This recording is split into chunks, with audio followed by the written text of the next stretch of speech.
Agora, nós vamos para o segundo passo, rumo ao lucro. Esse segundo passo é a padronização das atividades críticas. Nós já fizemos um mapeamento dos processos, onde nós definimos as atividades do nosso dia a dia, elegemos as atividades mais críticas e agora nós vamos para a padronização daquelas atividades que nós definimos como as mais críticas. Nós vamos aqui para o nosso padrão operacional. Essa é o formato do padrão. Eu, como sou auditor da norma ISO 9001, eu utilizo esse padrão, que é o padrão definido pela norma. Eu faço esse padrão em Excel pela vantagem que existe de você fazer a navegação. Então, por exemplo, se eu clico aqui no logo da minha empresa, ela manda para uma tabela onde estão relacionados todos os padrões que eu possuo. E aí eu clico aqui ó, no número da ordem, que é o número do padrão, estou de volta aqui no padrão. E dentro daquela alavanca do combate ao desperdício, esse tempo, essa agilidade é muito importante. Então, eu aconselho você fazer no Excel. A única desvantagem que existe no Excel é que ele não possui o corretor de texto. Então, se você cometer um erro de pontuação, por exemplo, não vai aparecer. Então, essa é a única desvantagem. No mais, ele é tão fácil para digitação como o Word.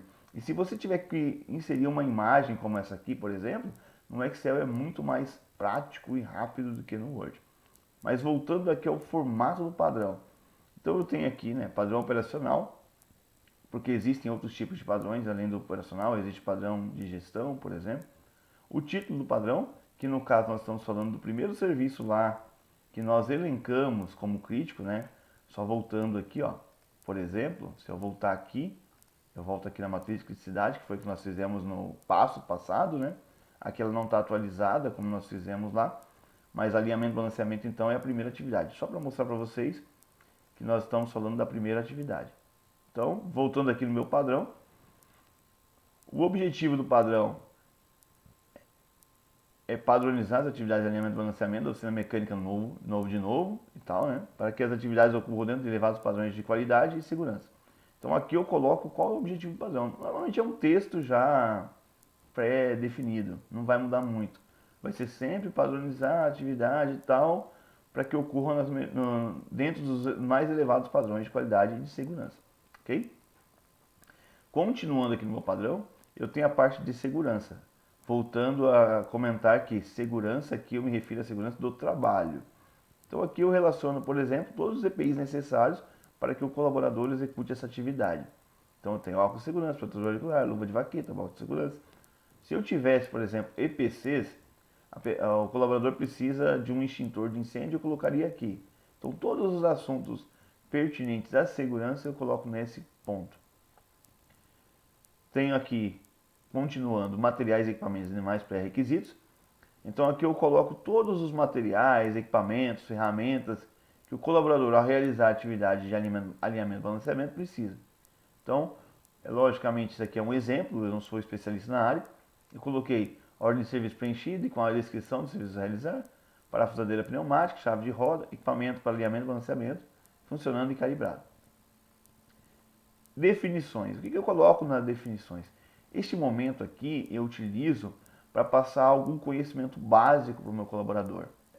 Não é incomum encontrar pessoas que fazem uma mesma atividade há anos e não têm o conhecimento do que é aquela atividade. Então aqui eu coloco o alinhamento de um veículo serve para ajustar o ângulo das rodas, para mantê-las perpendiculares ao solo e paralelas entre si. Então eu coloco a definição de alinhamento, da mesma forma eu fiz com o balanceamento. Então é esse momento que eu passo para o meu funcionário um treinamento do que é, qual é a definição daquele serviço que ele realiza. Isso é muito importante.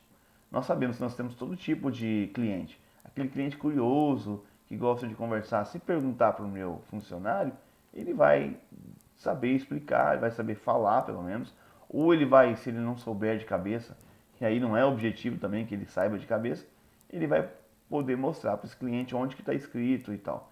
Então isso acaba ajudando também na imagem da empresa.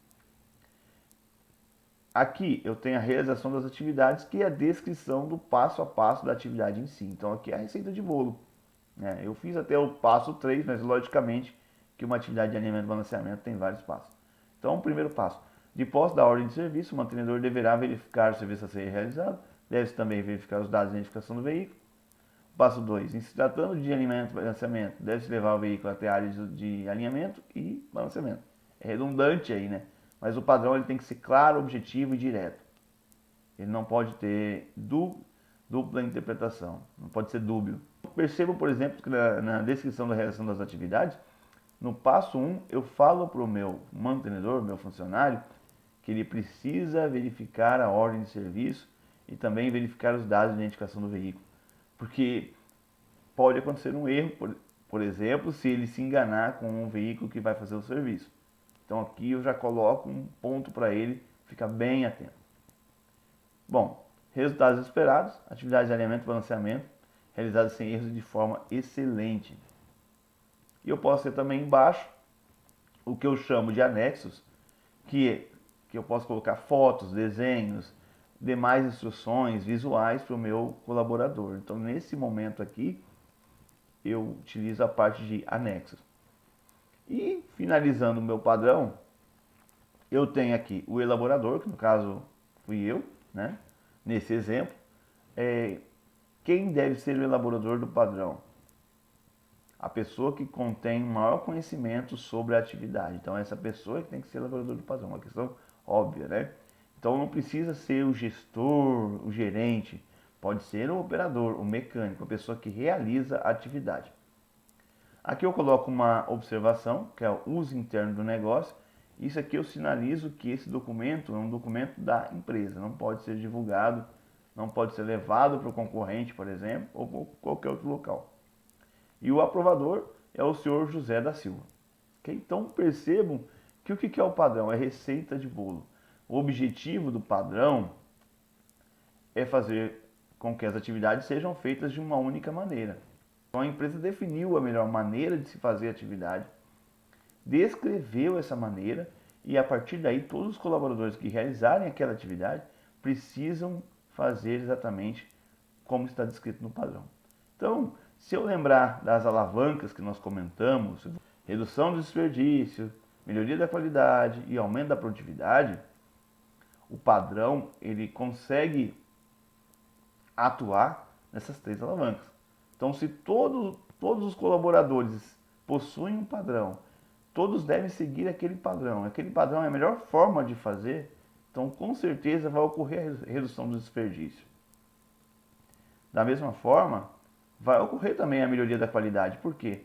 Percebam que lá no meu padrão eu descrevo claramente, passo a passo. A chance de se cometer um erro é menor e a qualidade então aumenta. Da mesma forma que erros, retrabalhos representam um desperdício. Então quando eu crio um padrão, a chance de termos um retrabalho, uma garantia é menor. Então veja a importância do padrão. Eu coloco para você que o padrão tem uma função chave no meu processo de aumento do lucro. E aumento da produtividade, porque o padrão ele faz com que as pessoas consigam fazer de forma mais rápida, de forma mais correta. Então isso aumenta a minha produtividade. Ok? Então, falamos aqui da parte de organização das atividades críticas, como é que funciona o padrão. Está aqui ele de volta. É importante também no padrão o que eu chamo de teste da qualidade. O que é esse teste da qualidade? Eu descrevi o padrão, eu pego esse padrão e peço para alguém executá-lo e acompanhe para ver se o padrão atende realmente a necessidade. Outras vantagens que existem no padrão é que você retém o conhecimento da empresa. Então imagine que você tem um mantenedor muito bom em fazer alimento e balanceamento, ele fez um padrão para você. Depois, se esse colaborador saiu da empresa por um motivo ou por outro, o conhecimento dele está aqui, está guardado na empresa por meio do padrão que ele fez. Então a vantagem do padrão é reter conhecimento da empresa. A vantagem do padrão é treinamento. Então saiu um funcionário, entrou outro, você tem um padrão para dar um treinamento para ele. Né? Então pedir para o funcionário, solicitar, né, para o funcionário que ele leia esse padrão, treiná-lo nesse padrão, tirar suas dúvidas. Né? E aqui, ó, voltando nesse item aqui, percebam que eu tenho a ordem do padrão aqui e aqui eu tenho lista de treinamento. Tá vendo aqui? Tem lista de treinamento, falando um pouquinho dessa planilha, essa tabela. Tem a lista de treinamento, aprovado em, aqui você pode colocar a data de aprovação do padrão.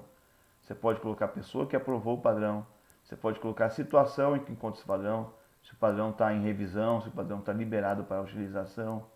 E aqui você pode colocar a data de revisão. Então lembra, eu acabei não comentando aqui, eu até vou voltar aqui no padrão. O padrão, aqui no começo, na primeira página, ele tem uma revisão. Então tem PO, por exemplo, PO001, que é o padrão 1, e tem a revisão 00. Toda vez que você cria o padrão, é a revisão 00. Criou o padrão. O padrão ele precisa ser revisado de tempos em tempos. Então toda vez que mudou a tecnologia, mudou alguma coisa na forma de fazer a atividade, você precisa revisar aquele padrão. E também tem uma questão, a cada uma vez por ano você dá uma revisada para ver se o padrão ainda atende ou precisa ser alterado. Então você, por exemplo, vistoriou o padrão, fez alguma alteração, por menor que seja, já não é mais revisão 00, é a revisão 01. E assim sucessivamente. Então voltando aqui para minha tabela, eu tenho aqui, a revisão trata-se disso, tá? Então, data da revisão é aquilo que eu falei. Se você colocar de revisar o seu padrão a cada ano, já vai ter uma data para revisão e aí você monitora se está chegando essa data ou não, para você ter sempre o padrão revisado. Aqui tem uma coisa interessante que eu coloquei aqui, essa coluna lista de treinamento. Tá vendo LT001? LT é lista de treinamento. Então eu clico aqui, lista de treinamento. Essa lista de treinamento é do padrão 01. Então aqui, por exemplo, lista de treinamento em padrões, título, alinhamento, balanceamento, padrão 001, revisão 0, padrão com uma página, eu tenho que sinalizar isso também. Né? Quantas páginas tem um padrão, até para evitar erro. Imagina que você imprimiu o padrão e uma página se perdeu e ninguém percebeu. Então, você coloca essa informação para que o funcionário saiba quantas páginas tem em padrão. Então, aqui você vai colocar a data que o funcionário foi treinado, a hora do início e a hora do fim do treinamento, a função do colaborador treinado, o nome dele e a assinatura dele. Okay? Então, isso aqui, na verdade, é a lista, é a formalização de que o funcionário leu o padrão. Para que isso, né? Para que essa formalização? Primeiro para um controle seu, para saber se a pessoa foi treinada ou não, né? Porque às vezes você precisa colocar essa pessoa para fazer uma determinada atividade, mas você precisa que ele seja treinado na atividade. E aqui você verifica se sim ou não, né? Se ele foi ou não treinado.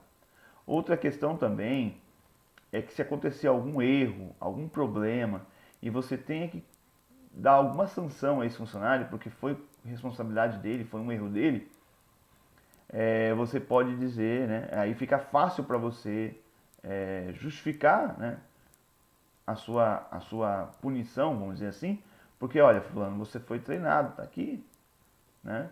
Senhor, então eu coloco aqui, por exemplo, hoje é 8 de julho de 2020, né? Coloca aqui a data, 8 de julho de 2020. O funcionário começou a ser treinado 8 da manhã e ele levou 1 hora para treinar o padrão, porque ele foi explicado para ele a função dele, mecânico de alto. Então, já estou colocando aqui, mecânico de alto, né? O nome dele, José da Silva, nome mais comum no Brasil, e a assinatura dele. Então eu faço algumas formatações aqui para ficar mais esteticamente melhor, né? Aumento o tamanho da letra, que está um pouquinho pequeno. Então aqui eu já tenho o que? Infelizmente, se eu precisar aplicar alguma sanção a esse funcionário, eu tenho aqui um documento que comprova que ele foi treinado na atividade. E toda vez que a pessoa assina um documento, ela leva mais a sério. Tá? Então, a lista de padrões, a lista de treinamento de padrões, ela tem essa finalidade. Então, essa planilhinha aqui, essa tabela, me mostra a ordem dos padrões, me mostra a lista de treinamento. Para cada padrão eu vou ter uma lista, quando foi aprovado, por quem, a situação e a data de revisão.